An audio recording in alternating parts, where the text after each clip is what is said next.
Dobar dan. Ivana, sve to smeće malo, Dreguši. I Brahme, ti ovako nećeš daleko dogurati.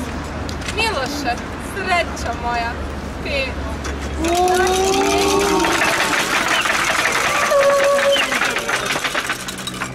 Zovem se Petar Osip Bevanda i PR menadžer asocijacije srednjoškolaca u Bosni i Hercegovini. Danas je Međunarodni dan srednjoškolaca, 17.11. se obilježava i došli smo na ideju ispred asocijacije srednjoškolaca u Bosni i Hercegovini da taj dan obilježimo u 15 gradova Bosne i Hercegovine. Jedan od tih 15 gradova je i Sarajevo gdje obilježavamo ispred BBI centra, gdje smo napravili vizualnu učionicu i kroz tu vizualnu učionicu predstavljamo probleme današnjih srednjoškolaca u Bosni i Hercegovini. Cilj ova manifestacija je da poboljšamo srednjoškolski status srednjoškolaca u Bosni i Hercegovini i da im probudimo svijest, da im kažemo da imaju svoj dan i da traže svoja prava, naravno. Ja, možeš. Dobar dan. Dobar dan.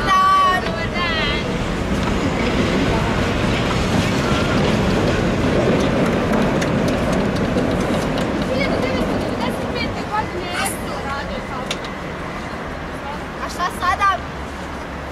Ne znam.